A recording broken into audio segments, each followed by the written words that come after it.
A trembling hand holds a photograph. A pregnant woman. Smiling.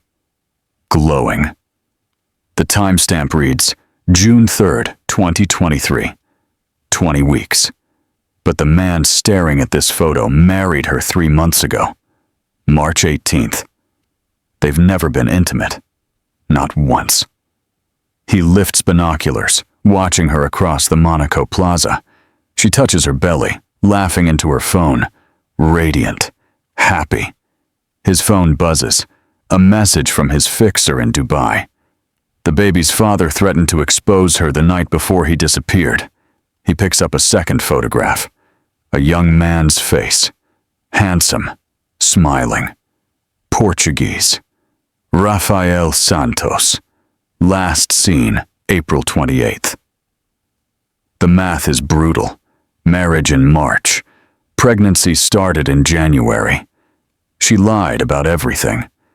But by the time Faris al-Mansouri discovered his wife was pregnant with another man's child, that man was already dead, buried in 6 tons of concrete, and according to the insurance policy hidden in her apartment, Faris was supposed to die next. How did it come to this? How does a 52-year-old billionaire end up in a Monaco hotel room, staring at photos of his wife's betrayal, waiting for news about a dead man buried in concrete? Welcome to True Crime Story Files. Real people, real crimes, real consequences, because every story matters. Subscribe now, turn on the bell, and step inside the world where truth meets tragedy. The answer begins 8 months earlier, in a place where Faris thought he'd found salvation. October 2022. Geneva, Switzerland. A private banking conference at the Beau Rivage Hotel. Crystal chandeliers. Men in $10,000 suits. Women in evening gowns that cost more than most people's monthly rent. And then there's the servers. Invisible. Efficient. Smiling on command. Except for one. Faris al-Mansouri notices her immediately. Not because she's beautiful, though she is, but because she's the only server in the entire ballroom who isn't smiling. Her name is Maricel Domingo, 31 years old, from Manila. She moves through the crowd with champagne flutes balanced on a tray, her face tight with exhaustion and barely concealed anger. Faris is 52, Gulf shipping magnate, widower. He's been attending these conferences for 30 years, and he's never paid attention to the staff before. But tonight, something about her rage catches his eye. During her smoke break, he approaches. She's leaning against the service entrance, cigarette between her fingers, staring at nothing. Long shift? She doesn't turn. I'm here because 2,800 euros beats $400. That's not romance. That's math. Her brutal honesty stuns him. No flattery.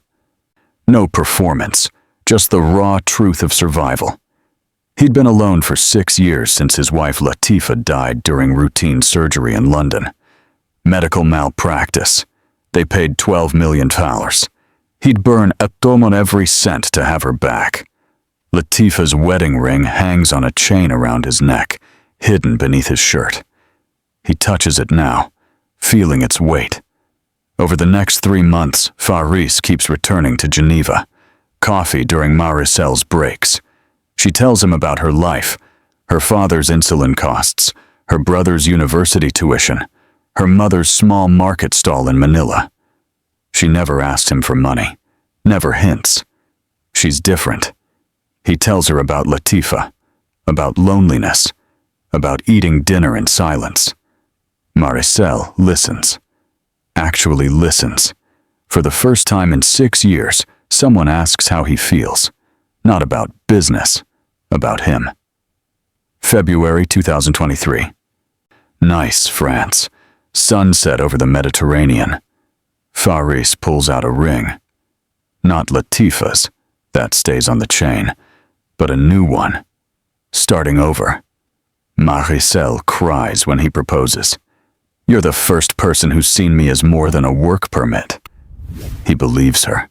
God help him. He believes every word. March 18th, 2023. Monaco Registry Office. A simple ceremony.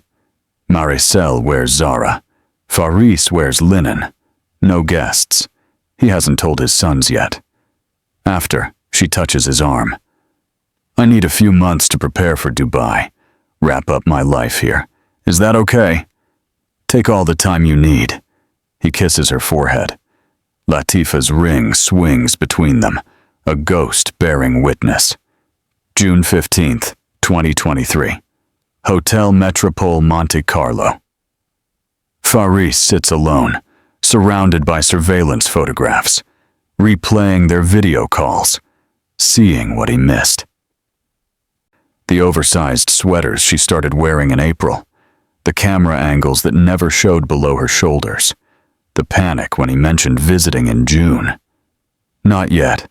Please. August. She'd been hiding the pregnancy, which meant she knew from the beginning. Every I love you, every tear, every vulnerable moment. Calculated. Hassan arrives that afternoon. Ex-Mossad. Sharp. Within hours, he has information. Rafael Santos. Portuguese yacht crew. Last seen April 28th. Phone records show angry texts to Maricel that night.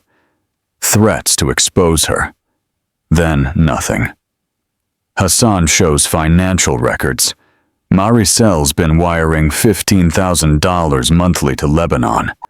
Someone named Rania Al-Fadl. She's running bigger operations than just you, Hassan says. Faris's phone buzzes. Unknown number. Stop investigating. You don't know what she's capable of. He deletes it. But the warning sits heavy. Hassan hands him an address. Rafael's mother, Maria Santos, flew in from Portugal this morning. She wants to talk. If you've ever been so lonely that you mistook someone's lies for love, then you understand Faris right now. But what he's about to hear from a grieving mother will shatter whatever hope he has left. Subscribe, because the conversation that happens next will reveal just how deep this betrayal goes, and how far Maricel was willing to go to keep her secrets buried. June 15th, 8 p.m. Café de Paris, Monaco. The outdoor tables overlook the casino square.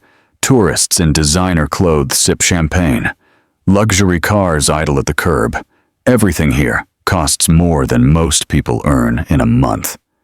Maria Santos sits at a corner table, out of place in a cheap floral dress. She's 61. Her hands are calloused from decades of cleaning other people's homes. They won't stop trembling. Faris approaches. She stands, uncertain. Senor Al-Mansouri, please sit. Thank you for meeting me. She sits but doesn't order anything. Can't afford it. Faris orders 2 espressos. She protests. He insists. The drinks arrive. She wraps both hands around the cup like she's trying to absorb its warmth, even though the Monaco night is mild. Maria reaches into her purse and pulls out a worn envelope, the kind that's been opened and closed 1,000 times. Inside are photographs with soft edges from years of handling. This is Rafael, age 7, his first communion. The photo shows a boy in white, gap-toothed smile, hair slicked back. This is him at 19, his first job on a yacht crew. He was so proud. A young man in a crisp uniform. Sun-bronzed, grinning at the camera like the world was full of possibilities. For 15 years, he sent money home. Every month. 600 euros, sometimes 800. Never missed. Even when work was slow. Even when he barely had enough for himself. He sent something. Her voice cracks. Faris feels his throat tighten. He called me in April. Said he met a Filipina girl named Maricel. Said they were having a baby. She pauses, wiping her eyes. He sounded happy, nervous but happy. He said, I think she's the one. I think I'm finally going to have the family I always wanted." Tears stream down her face. Other diners glance over, uncomfortable, then look away. Then he stopped answering. April 29th. Nothing. I called his phone, straight to voicemail. I called his employer. They said he abandoned his job without notice. But my Raphael would never do that. He had responsibilities. He had me. He had a baby coming. She's sobbing now. Full, body-shaking sobs. Faris reaches across the table and takes her rough hand in his. He sees his own mother in her. Elderly, powerless, destroyed by a child's disappearance. Latifa's mother looked exactly the same when they told her Latifa was gone. That same hollow expression of a parent outliving their child. "Señora Santos, I promise you, I will find out what happened to your son." Maria grips his hand. "The police don't care. He's just another missing yacht worker to them. They say he probably ran away with some woman, found a new life somewhere. But a mother knows. A mother knows when her child is gone." "I believe you." She stays for another 20 minutes, showing him more photos. Raphael at school.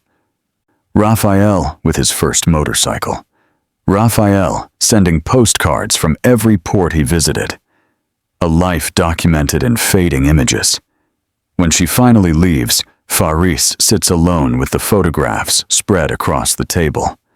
Hassan appears from a nearby table where he'd been watching the entire conversation. "You just made a promise you might not be able to keep." Faris doesn't look up from Raphael's photos. "I know. And you made it personal. That's dangerous." It was already personal the moment Raphael threatened to tell me the truth. Maricel killed him for protecting me. Now I owe him the truth. His phone buzzes. Another text from an unknown number. "You should have stayed in Dubai." Faris shows Hassan. Hassan's jaw tightens. She's escalating, which means she's scared. Hassan pulls out information he gathered earlier. Raphael's last text to Maricel was April 28th, 10:47 p.m. He threatened to expose her, said he'd tell you everything. She convinced him to meet her at a construction site in Menton. Midnight, to work things out. And then, his phone went dark at 11:54 p.m. April 29th, there was a rush concrete pour at that same site. 6 tons, middle of the night. Faris stares at Raphael's photo, then at his jacket pocket where Hassan placed something earlier, the address of the construction site. Movement catches his eye. Maria is walking back toward their table. She forgot her scarf on the chair. She reaches for it, then sees Raphael's photos still spread across the table. She touches one with a fingertip. "When you find him," her voice is barely a whisper, "will you tell him I love him? Even if he's—" She can't finish the sentence. Faris's voice is thick. "I will." She nods, clutches her scarf, walks away into the Monaco night. Faris stands, pockets the photos Maria left behind. He looks at Hassan. "The construction site. I'm going tonight." "That's a mistake. Let me handle—" "No." Faris's voice is firm. "Latifa died while I was in a business meeting 6,000 miles away. I got the call 6 hours after she was gone. I will not make that mistake again. I will not wait for someone else to find the truth." Hassan sighs. "You're going anyway." "I'm going anyway." The smell of Maria's cheap perfume still lingers in the air. Raphael's photos feel heavier than paper should be, and somewhere in Menton, concrete hides secrets that Faris needs to uncover. June 15th, 11 p.m. Menton, France. Faris drives in silence. Hassan sits in the passenger seat, checking his phone. The address from the foreman Hassan bribed earlier that day. They park half a mile away. Last chance to let me do this alone, Hassan says. Faris gets out of the car. Maria's words echo in his head. A mother knows when her child is gone. The construction site is dark. No night security. Just chain-link fence with a gap torn open near the east corner. Faris slips through. Hassan follows reluctantly. The air is thick with concrete dust. The smell of wet cement and diesel fuel. Faris's phone flashlight cuts a thin beam through the darkness. The foundation is massive, recently poured, still curing. According to Hassan's information, this concrete went down April 29th, hours after Raphael's phone went dark. Faris crouches, running his hand across the surface. Smooth, professional. No evidence of anything underneath. What are you even looking for? Hassan whispers. Faris doesn't answer. He's thinking about Maria's trembling hands, Raphael's gap-toothed smile in his first communion photo, 15 years of sending money home without missing a single month. Then he sees it. A construction trowel, rusted, half buried in dirt near the edge of the trench. He picks it up. Heavy. The wooden handle is scratched and worn, but it's the metal edge that makes his breath catch. Dark stains. Could be rust from years of use, could be something else. He photographs it, slips it into his jacket pocket. Footsteps behind them. Both men spin around. A figure stands 20 feet away. 40s. Construction workers build. Muscular. Holding a steel pipe. Who the hell are you? Hassan steps forward, but Faris speaks first. We're developers. Considering nearby properties. The man steps closer. Bullshit. This site is private. And you're wearing $1,000 suits to scout properties at midnight? His eyes narrow. Recognition flashes across his face as he looks at Faris. Wait, I've seen you. In Monaco. Near Maricel's apartment. Faris's blood runs cold. I don't know anyone named You're the husband. Long, terrible silence. Where is Rafael Santos? Faris asks. The man's face goes hard. You need to leave. Now. Not until you tell me. The pipe swings. Faris sees it coming. Steel, rust-stained, aimed at his skull. Hassan shoves him. The pipe whistles past his ear and slams into concrete. The sound, metal on stone, echoes across the empty site. Run! Faris scrambles to his feet, trips on rebar, catches himself. His lungs burn. Behind them, footsteps. Heavy. Deliberate. Not running. Walking. Marco isn't chasing them. He's letting them run. Like a cat with a mouse. His voice carries across the darkness. Tell Maricel her time's up. They reach the fence. Faris's hands shake so badly he can't grip the chain link. Hassan pulls him through. They don't stop running until they're back at the car. 10 minutes later, parked in a McDonald's lot, both men catch their breath. That was Luca, Hassan says. Maricel's friend, Elena's boyfriend. He's the one who called in the rush concrete pour. Faris stares at the trowel in his lap. Cold metal. Possible evidence. His phone buzzes. Unknown number. You just made a terrible mistake. Leave Monaco tonight, or you'll end up like Raphael. This time, Faris doesn't delete it. He forwards it to Hassan, with one word. Evidence. Hassan types rapidly on his phone. I'm sending everything we have to a lawyer in Dubai. If something happens to you, it goes to the police automatically. Good. They sit in silence. Through the McDonald's window, Faris can see families eating late-night meals. Normal people living normal lives. He touches the chain around his neck. Latifa's ring. What are you thinking? Hassan asks. I'm thinking about what Maria said, that the police told her Raphael probably ran away. started a new life somewhere. Faris looks at the construction site in the distance. But mothers know. She knew her son was dead. She just didn't know where. And now you do. Now I do. Hassan starts the engine. What's next? Faris pulls out his phone, opens his contacts, finds Maricel's number. Tomorrow, I confront her. Face to face. And I'm going to make her think I don't know anything about Raphael, that I just want to talk about the baby, about our future. She'll see through it. Maybe, but she won't be able to resist. People like Maricel, they think they're smarter than everyone else. She'll want to see if she can still manipulate me. Faris looks at Raphael's photos, still in his other pocket. A son who sent money home for 15 years, who called his mother excited about starting a family, who threatened to tell Faris the truth and paid for it with his life. Latifa used to say, when you corner a wounded animal, it attacks. I just cornered Maricel.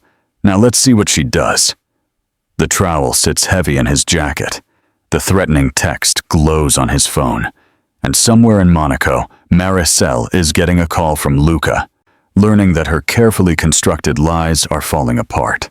Tomorrow, everything changes. June 16th, morning. Faris stands outside Maricel's apartment holding a bouquet of red roses, the expensive kind she used to admire in Monaco's flower shops. His heart pounds against his ribs. Across the street, Hassan sits in a rental car, listening through the wire taped to Faris's chest. He touches Latifa's ring one more time through his shirt. A silent prayer for strength. He knocks.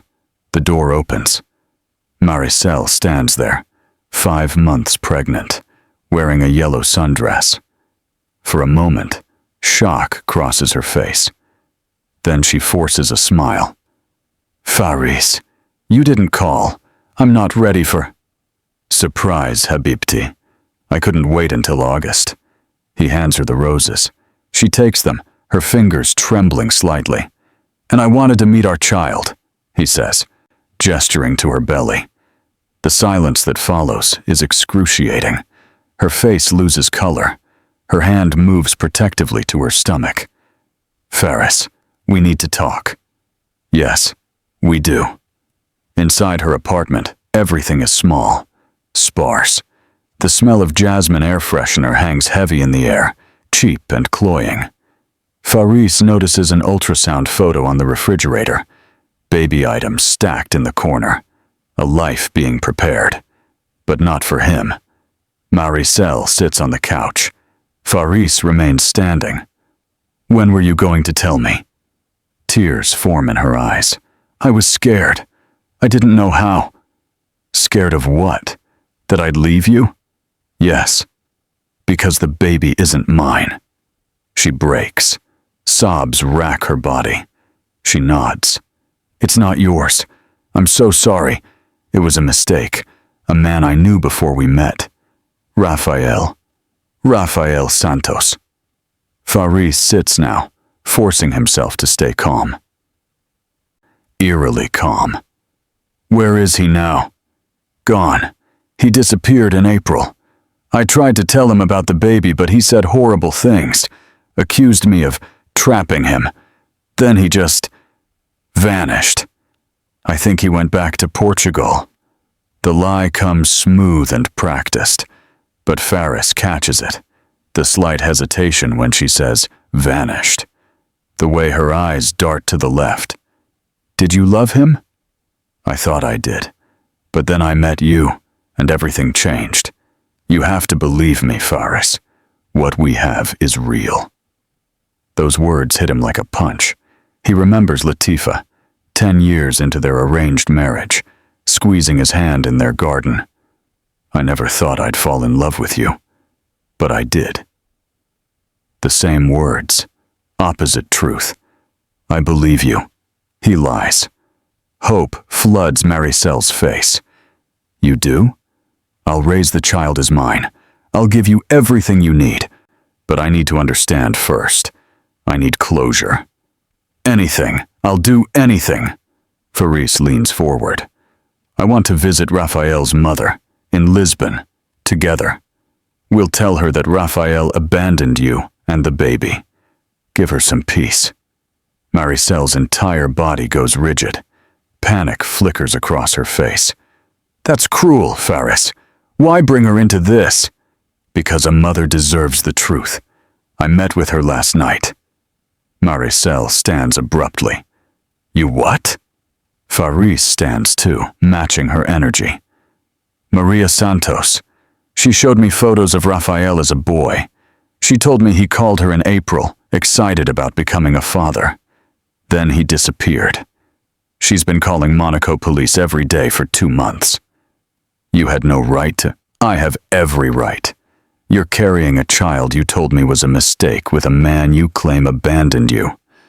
But Maria says Raphael would never abandon his responsibilities. So which story is true, Maricel? She's trapped. Her eyes dart to the door, then to her phone on the counter. I can't go to Lisbon. I'm high risk. The doctor said I need to avoid stress. Then we'll go next week, after your appointment. I need time to think about this. Faris's voice turns cold. You've had months to think. We leave Friday. He walks to the door, pauses with his hand on the handle. One more thing. Where did you last see Raphael? Long pause. She's calculating. At a construction site, in Menton. He wanted to talk. We argued. He said cruel things about you, about the baby. Then he left on his motorcycle. That was the last time. Faris nods slowly. A construction site in Menton. Interesting. He leaves. She stands frozen in the middle of her apartment. That night, Faris's hotel suite. 10:47 p.m. Faris sits in complete darkness, headphones covering his ears. Hassan installed a tap on Maricel's phone that afternoon while she was at her doctor's appointment. The phone rings. Maricel calling Elena. The conversation comes through crystal clear. Elena. He knows. He knows. Elena's voice panicked. What did he say? He met Raphael's mother. He went to the construction site. He's asking questions I can't answer. Oh my God. What are you going to do? I don't know. He wants to take me to Lisbon, to face Maria Santos. I can't go, Elena. She'll know. She'll see it in my face. Then tell him the truth. Say it was self-defense. Say Raphael attacked you first. Long pause. Faris leans forward, holding his breath. There was no self-defense. What? Maricel's voice turns cold. Matter of fact. I brought the trowel. I planned it. Raphael was going to ruin everything. He was going to tell Faris about the money I took, about the baby, about all of it. I couldn't let that happen. Elena whispers, Mari, don't say this.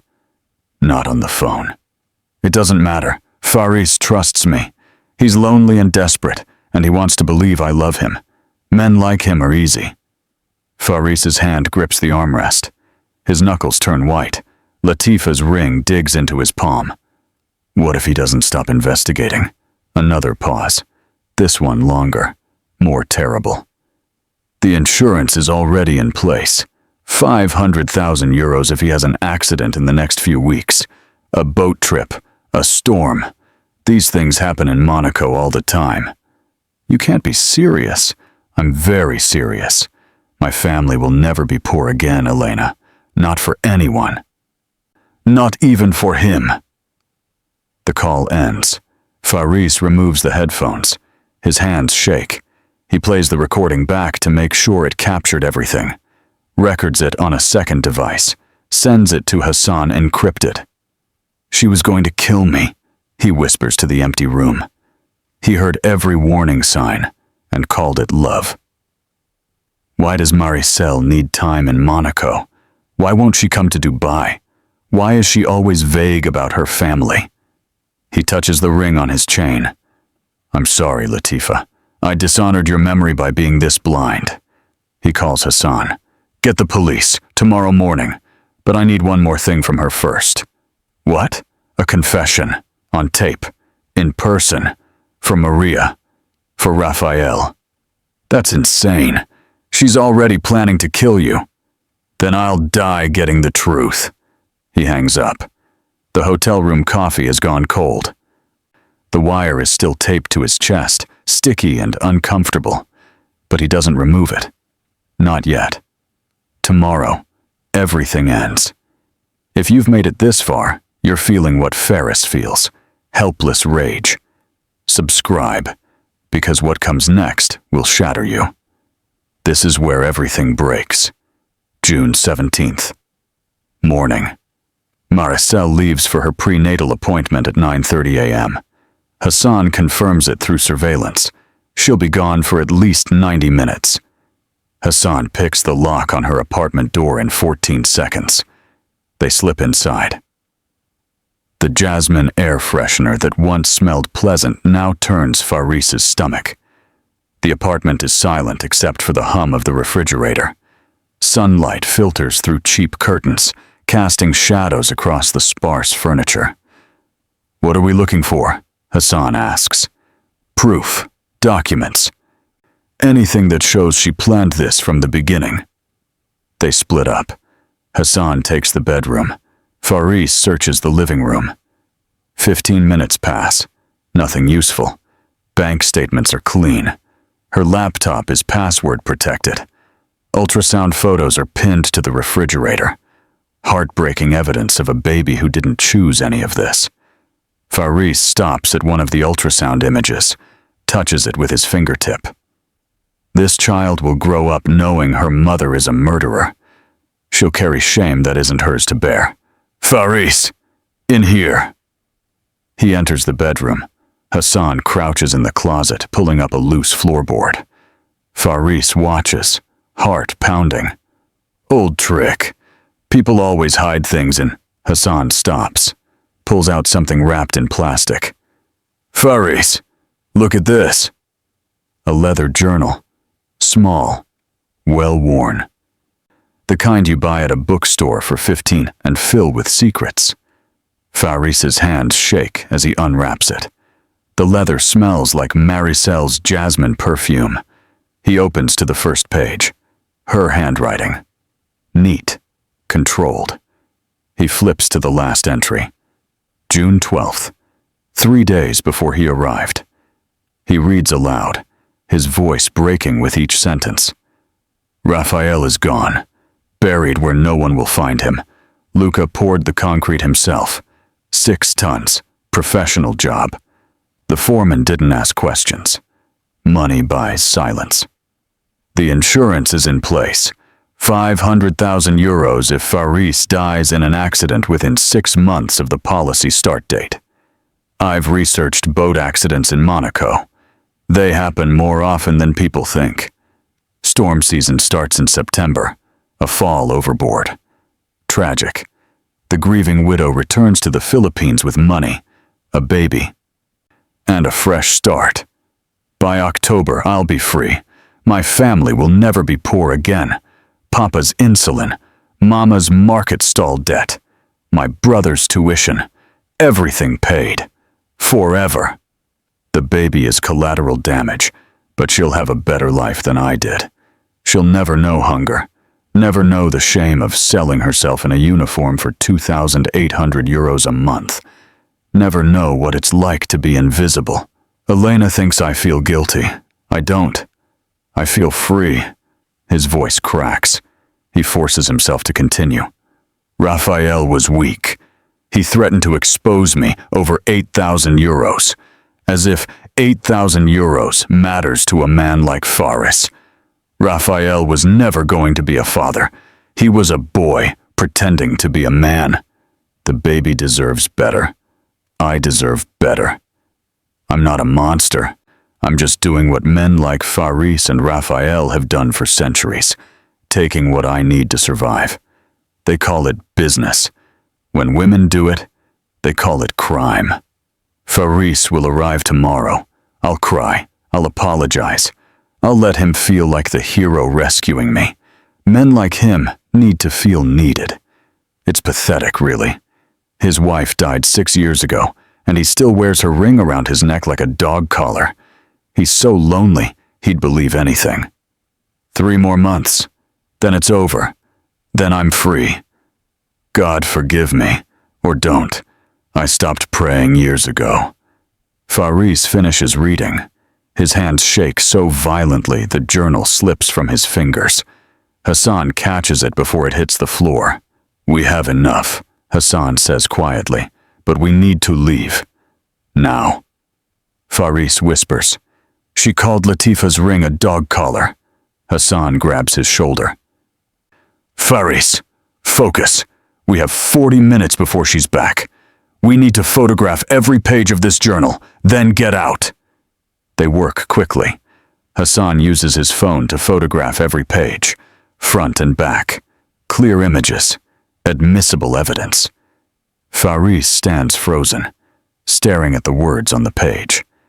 Hassan finishes photographing. Done. Let's go. We're taking it with us. Yes. She'll know someone was here when she sees it's missing.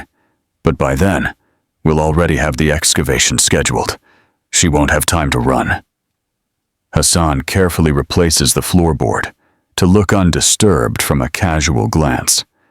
Wipes down surfaces they touched. They slip out of the apartment, lock clicking softly behind them. They're 3 blocks away when Hassan's phone buzzes. His surveillance contact. She just left the hospital, heading back now. They made it. Barely. In Hassan's car, Faris holds the journal like it might explode. Physical evidence of premeditated murder, of a plan to kill him next. What now? Faris asks. Now we wait.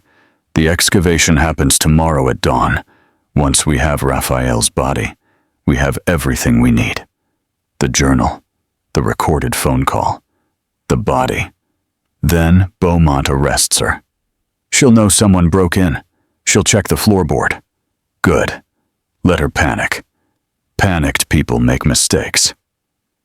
Faris touches Latifa's ring through his shirt. Tomorrow they dig. Tomorrow they find Raphael. And tomorrow, Maricel's carefully constructed lies fall apart. Hassan's phone buzzes. Text from an unknown number forwarded to Faris's phone. I know what you took. You just signed your death warrant. She already knows. She's already checked. Hassan reads it. We're not leaving you alone until she's in custody. You're staying with me tonight. Tomorrow morning, we find the body. Tomorrow afternoon, she's arrested. They drive to Hassan's hotel. Faris clutches the journal the entire way. Evidence. Confession. The truth written in her own hand. Tomorrow, they dig. And when they find Raphael's body, Maricel will know her time is up. June 20th. Dawn. Meant on construction site. Police tape surrounds the entire area. French authorities coordinate with Monaco police. Media vans are parked at a distance. Word has leaked about the investigation. Faris stands behind the tape with Maria Santos. Hassan is beside them. Maria clutches a rosary, her lips moving in silent prayer. The smell of wet concrete hangs in the morning air. Mediterranean heat is already building. The sound of jackhammers breaking apart the foundation echoes across the site. Detective Laurent Beaumont approaches. Monaco police, mid-40s. Tired eyes that have seen too much. Monsieur Al-Mansouri, Senora Santos, this may take several hours. You don't have to stay. Maria's voice is firm. I stay. I waited 20 years for my son to come home from the sea. I can wait a few more hours. Faris touches Latifa's ring through his shirt. This is what love looks like. Not romantic gestures or grand declarations. Just waiting in the heat for a body. 3 hours pass. 11:17 a.m. A shout from the excavation crew. Workers scramble. Beaumont strides forward. Maria grips Ferris's arm. Her nails dig into his skin. No. No. Please, God, no. The body bag emerges, even from 50 feet away, even sealed in layers of plastic. The shape is unmistakably human. Faris catches a smell. Faint. Chemical. The smell of death delayed, but not defeated. A wallet is recovered. Waterlogged. Portuguese ID visible through the evidence bag. Rafael Santos. Maria makes a sound, half gasp, half sob, all animal. Her body goes limp. Ferris catches her before she hits the ground. The workers go silent. Even the jackhammers stop. For 30 seconds, the only sound is Maria's weeping and the distant cry of seagulls over the Mediterranean. Faris touches Latifa's ring, whispers in Arabic, "Receive him with mercy." Beaumont approaches Maria and Ferris, his face grim. "Senora Santos, we've recovered personal effects, a wallet with Portuguese identification. We believe it's your son, but we'll need dental records for formal confirmation. That will take a few days." Maria's knees buckle. Faris catches her before she hits the ground. She doesn't scream. She just shakes, her entire body trembling like she's freezing in the June heat. Hassan turns away. Even he can't watch this. "Can I see him?" Maria whispers. Beaumont hesitates. "Senora, after this much time, it would be better to remember him as he was. The formal identification will come through dental records. I promise you, we'll handle everything with respect." She nods, tears streaming down her weathered face. She understands. Mothers of missing people always understand, more than anyone wants them to. Ferris holds her as the body bag is loaded into the coroner's van. She whispers prayers in Portuguese, rosary beads clicking through her fingers. He whispers his own prayer in Arabic, for Rafael, for Latifa, for all the dead who deserved better. 2:30 p.m. The excavation continues at the site. Suddenly, the cadaver dog alerts to a second location, 20 meters from where Rafael was found. Everyone freezes. Maria gasps. Faris feels ice flood his veins. "Clear the area," Beaumont orders. "Start digging." 3 agonizing minutes follow. Shovels scraping concrete. Silence except for the sound of labor. Everyone thinking the same thing. How many others did she kill? The foreman holds up his hand. "Stop. They've found something. Animal remains. Old. A dog, perhaps. Been there for years. Collective exhale. Relief. But those 3 minutes served their purpose. Now everyone believes Maricel is capable of anything. Beaumont pulls out an evidence bag. Inside is a phone, sealed in waterproof casing. "We recovered this from Rafael's motorcycle parked 2 blocks from the site. It was hidden under the seat. Last message sent at 11:50 p.m. on April 28th, 10 minutes before we believe he arrived at the construction site." He shows Faris the screen. The message reads, "Meeting Maricel at construction site, Menton. If I don't make it out, check this location. Tell my mother I love her. She's more dangerous than I thought." Who was he texting? Burner phone, purchased in Lisbon 3 weeks before Rafael's death. We believe it was a friend or crewmate he'd confided in. And they never came forward? No, which means either they didn't see the message in time, or they were too afraid of Maricel to act. Beaumont's radio crackles. He steps away to answer, then returns. "The preliminary autopsy will happen tonight. We'll have initial findings by tomorrow morning. Full toxicology will take longer, about 2 weeks. But we'll know more soon." He pauses. "We're also reopening cold cases. Any suspicious incidents involving men connected to Maricel Domingo in the past 5 years. How many so far? 2 confirmed connections. A German hotel executive in Berlin, 2020. fell down apartment stairs, suffered permanent brain damage, claims he can't remember what happened. And a Canadian businessman in Vancouver, 2019. Filed a fraud report against Maricel, lost $42,000, then suddenly dropped the case and left the country. She's done this before. We think so. Interpol is involved now. As the sun begins to set over the Mediterranean, Maria kneels on the ground near where her son was found. She places her hand on the broken concrete, still warm from the day's heat. She whispers in Portuguese, "Meu filho, meu menino. Descanse agora. My son, my boy, rest now." Faris Dawa kneels beside her. Two strangers, united by loss. Latifa's ring against his chest, warmer now, as if she's here bearing witness. If you've made it this far, you're feeling something. Maybe it's anger at Maricel. Maybe it's heartbreak for Maria. Maybe it's both at once. That's exactly why stories like this matter. They force us to sit with uncomfortable truths about desperation, betrayal, and the people we think we know.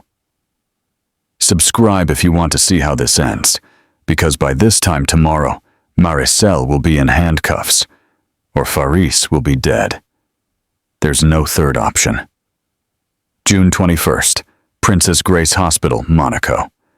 Maricel has a scheduled prenatal checkup at 8:30 a.m. She doesn't know police are waiting. She arrives in a taxi. 8 months pregnant, wearing a loose dress, walks through the lobby toward the elevators like any other expectant mother. Detective Beaumont steps forward with 2 female officers. "Maricel Domingo, you're under arrest for the murder of Rafael Santos." She freezes, looks around. Hospital security cameras. News crews tipped off and waiting outside. "I'm pregnant. You can't do this to me. You have the right to remain silent." The female officers approach with handcuffs. Maricel's face transforms from shock to pure rage. "You don't know what it's like to be us. You'll never understand. I did what I had to do." The handcuffs click. In front to accommodate her belly. Cameras flash. She's escorted out, screaming, belly swollen, wrists bound. The footage goes international within hours. "Pregnant Filipina arrested for murder of yacht worker." Across the street, Faris watches from Hassan's rental car, tinted windows, safe distance. "How do you feel?" Hassan asks. "Empty. I thought I'd feel satisfaction, justice, something, but I just feel empty." He touches Latifa's ring through his shirt. September 2023. Monaco Courthouse. 3 months of legal proceedings, depositions, evidence review, pre-trial motions. But the story focuses on one moment, one testimony that changes everything. The courtroom is packed. International media. Maricel sits at the defense table, 9 months pregnant now, due any day. Her face is stone. Faris sits in the gallery with Maria Santos, Hassan beside them. Elena Patterson takes the stand. She's thin, haunted, dark circles under her eyes. She took an immunity deal in exchange for testimony. The prosecutor is a woman in her 50s, sharp, direct. "Miss Patterson, you were present the night of April 28, 2023. Is that correct?" Elena's voice is barely audible. "Yes." "Can you describe what happened?" "Maricel called me around 11 p.m., said she needed help urgently. I met her at the construction site where my boyfriend Luca works. Rafael was already there, already dead, on the ground, blood everywhere." The courtroom murmurs. "What did Miss Domingo say to you?" Elena is crying now. "She said it was an accident, that he attacked her first, that she grabbed the trowel in self-defense. She was crying, hysterical. I believed her. And then what happened? She begged me to help hide the body, said if police found out they'd deport her. Her family would starve. I panicked. I called Luca. We wrapped Raphael in tarp. Luca buried him in the foundation trench. We poured concrete the next morning. Maria Santos sobs in the gallery. Faris holds her hand. The prosecutor steps closer to the witness stand. Miss Patterson, after Raphael was buried, did Miss Domingo express remorse? Elena hesitates. She cried.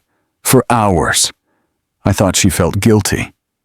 What did she say while crying? Elena looks at Maricel.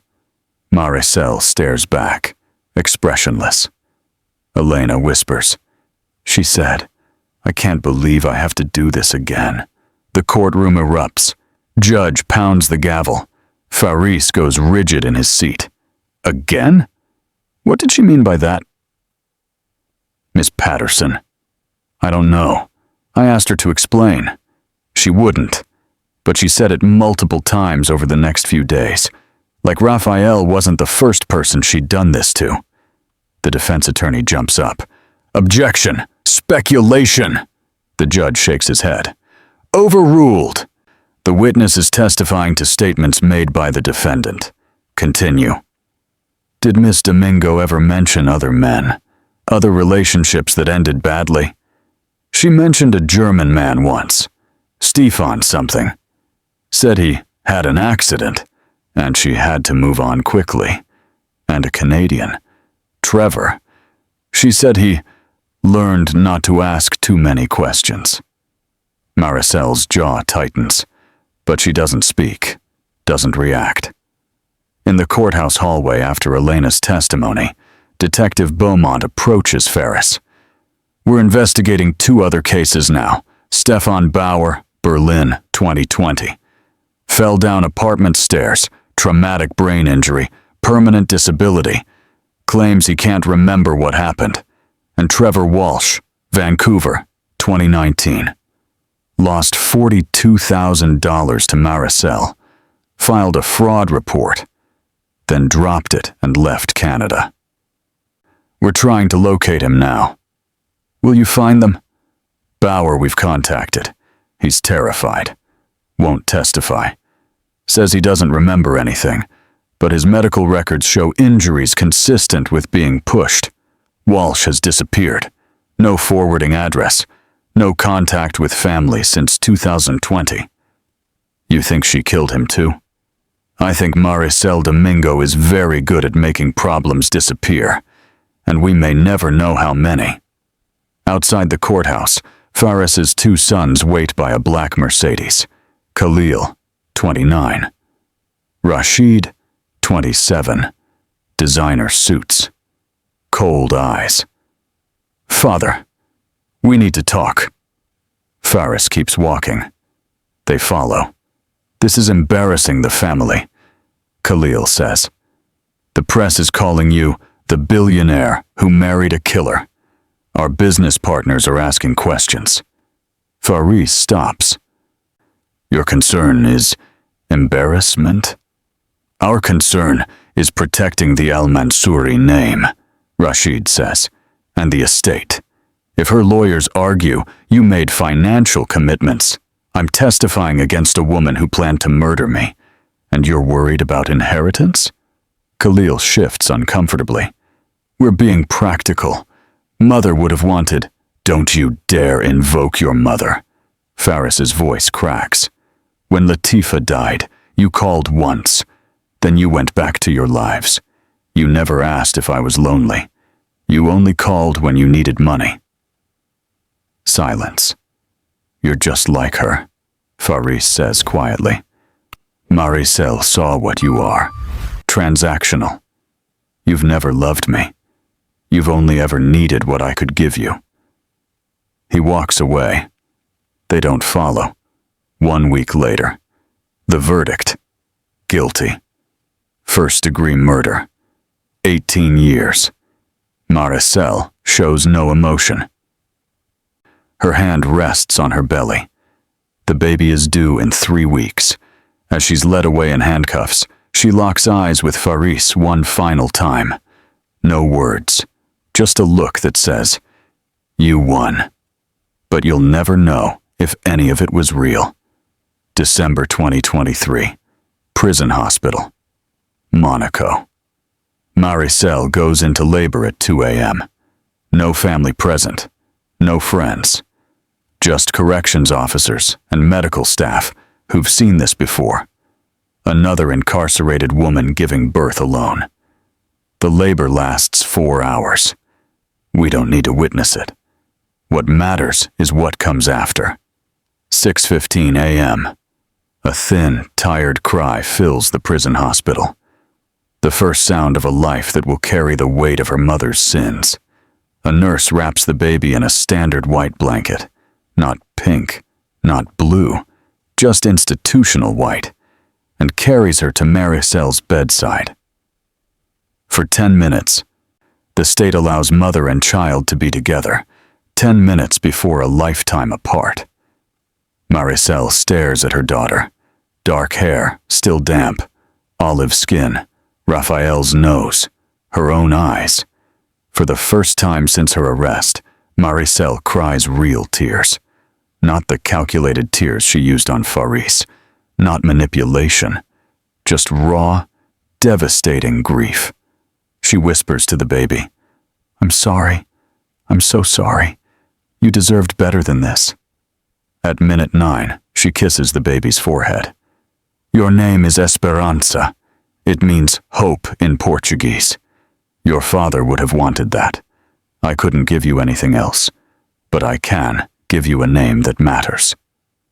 At minute 10, the nurse reaches for the baby. Maricel's scream echoes through the prison wing, a sound that will haunt the corrections officers for weeks.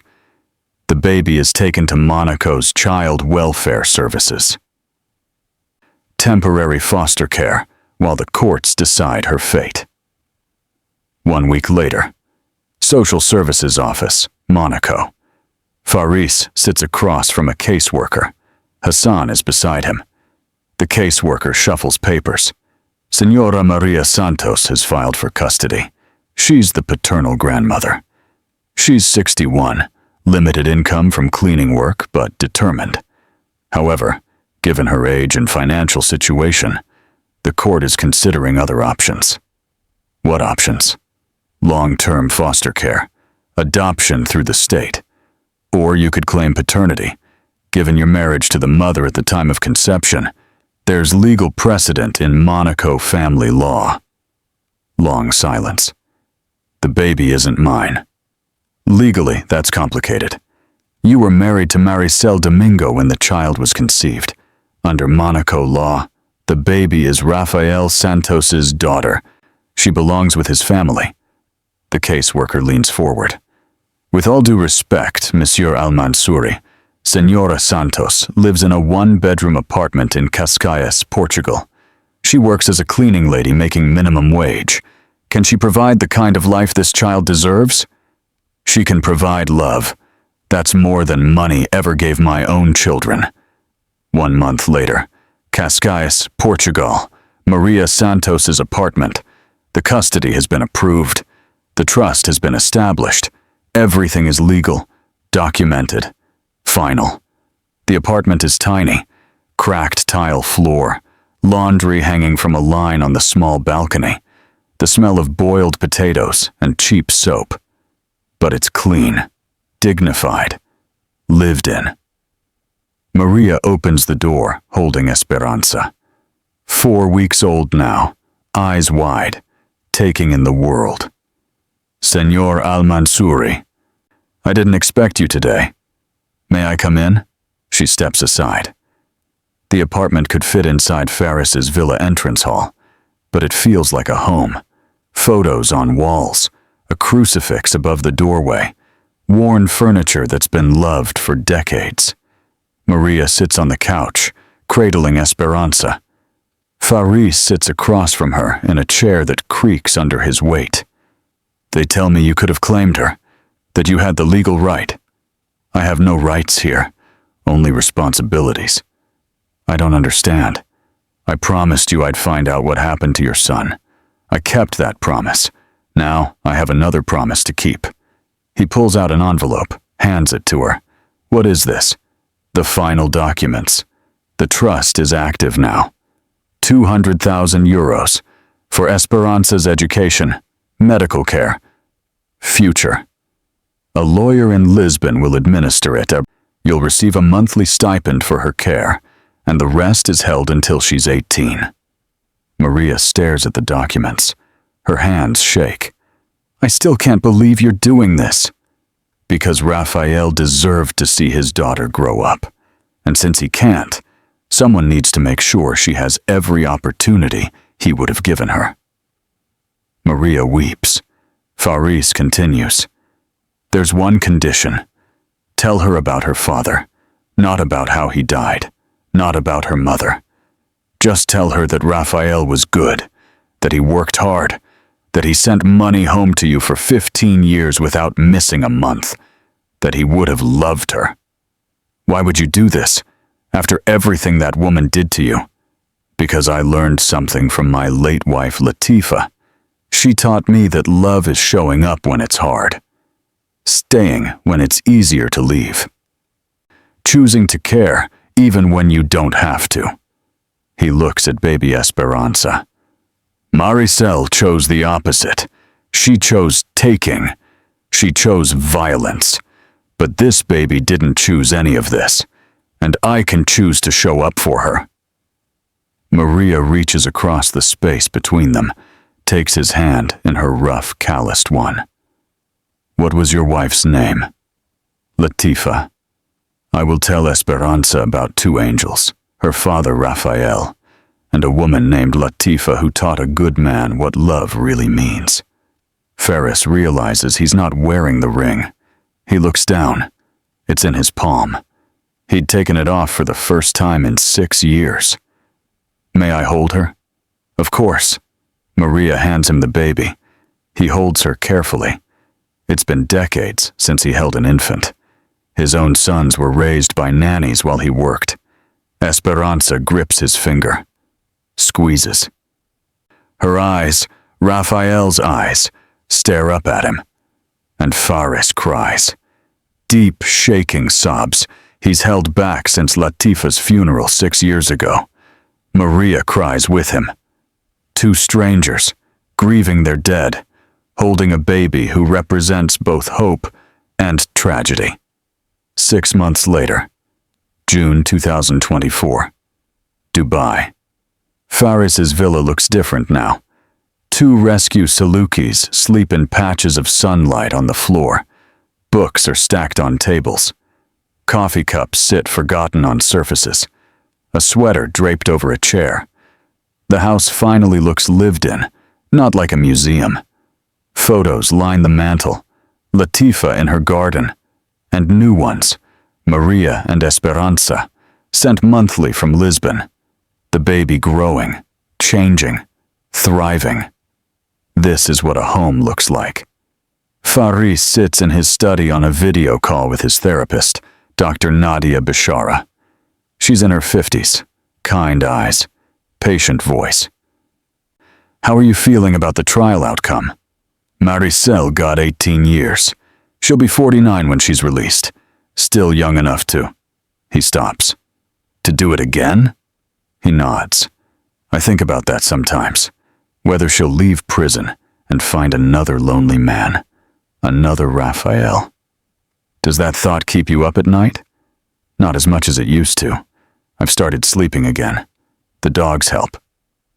One of the Salukis, he named her Latifa, pads into the study and rests her head on his knee. Last session, you mentioned something Maricel wrote in her journal, about doing what men have done for centuries. Has that stayed with you? Long pause. Yes, she wrote, I'm not a monster. I'm just doing what men like Faris have done for centuries, taking what I need to survive. And what do you think about that?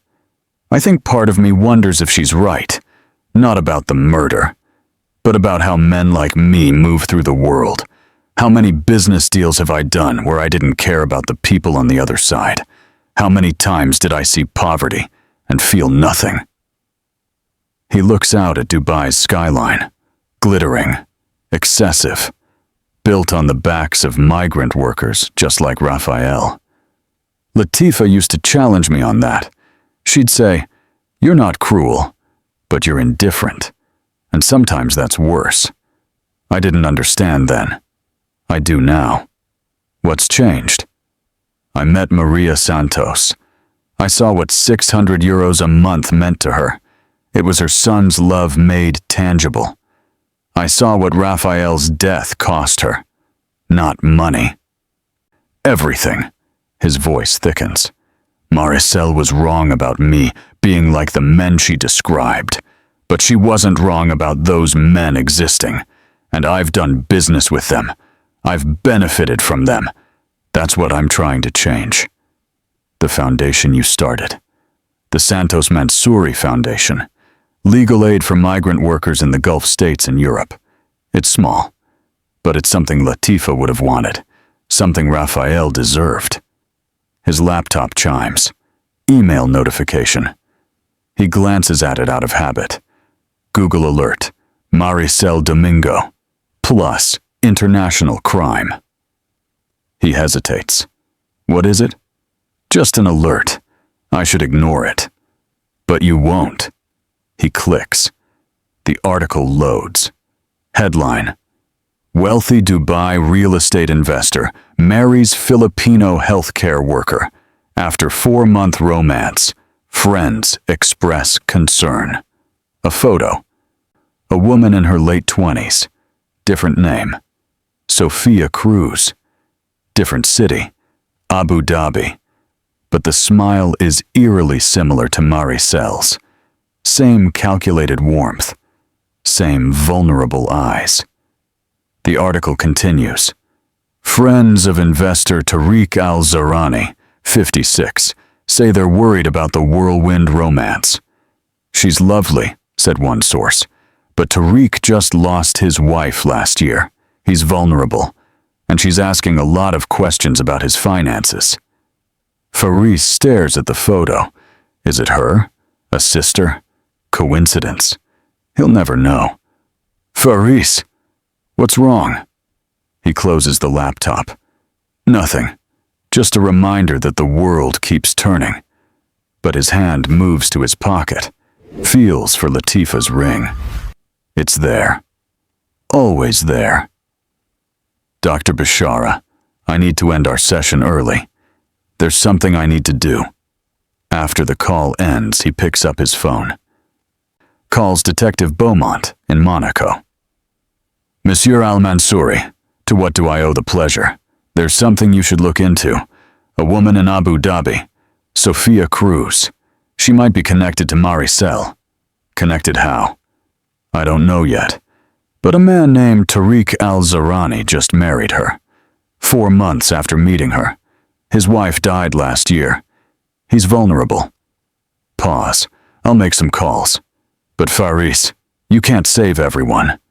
I know, but I can try to save one. He hangs up. Faris walks to his desk, opens the drawer. Inside are 3 photos arranged carefully. Esperanza at 6 months old, sent by Maria last week. She's smiling, chubby-cheeked, innocent. Latifa's ring. He stopped wearing it on the chain. Now he keeps it close but separate. Raphael's photo. The one Maria gave him. Raphael at 19 on his first yacht job. 3 faces. 3 lives. Connected by violence, but remembered with love. He picks up his phone, scrolls to his son's contacts, hesitates, then types. Khalil, Rashid, I'd like to see my grandchildren, not just for holidays, to be in their lives, if you'll let me. Father. He sends it. Doesn't know if they'll respond. Doesn't need to know. The dogs curl at his feet. The sun sets over the gulf. Latifa's ring catches the light. Healing isn't forgetting. It's learning to carry the weight differently. His phone buzzes, a response from his sons. Of course, father.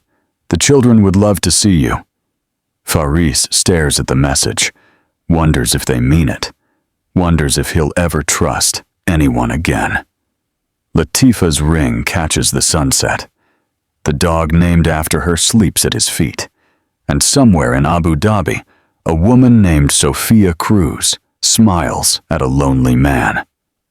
The cycle never ends, but neither does the choice to fight it. If you made it this far, you felt something. Maybe anger, maybe sadness, maybe both. These stories don't end when the video stops. Right now, someone is ignoring the voice in their gut that says something's wrong. Right now, someone is being lied to by someone they love. Subscribe if you believe these stories deserve to be told. Share if someone needs to hear this. And comment below. What would you have done in Faris's position? Your empathy matters. Thank you for being here.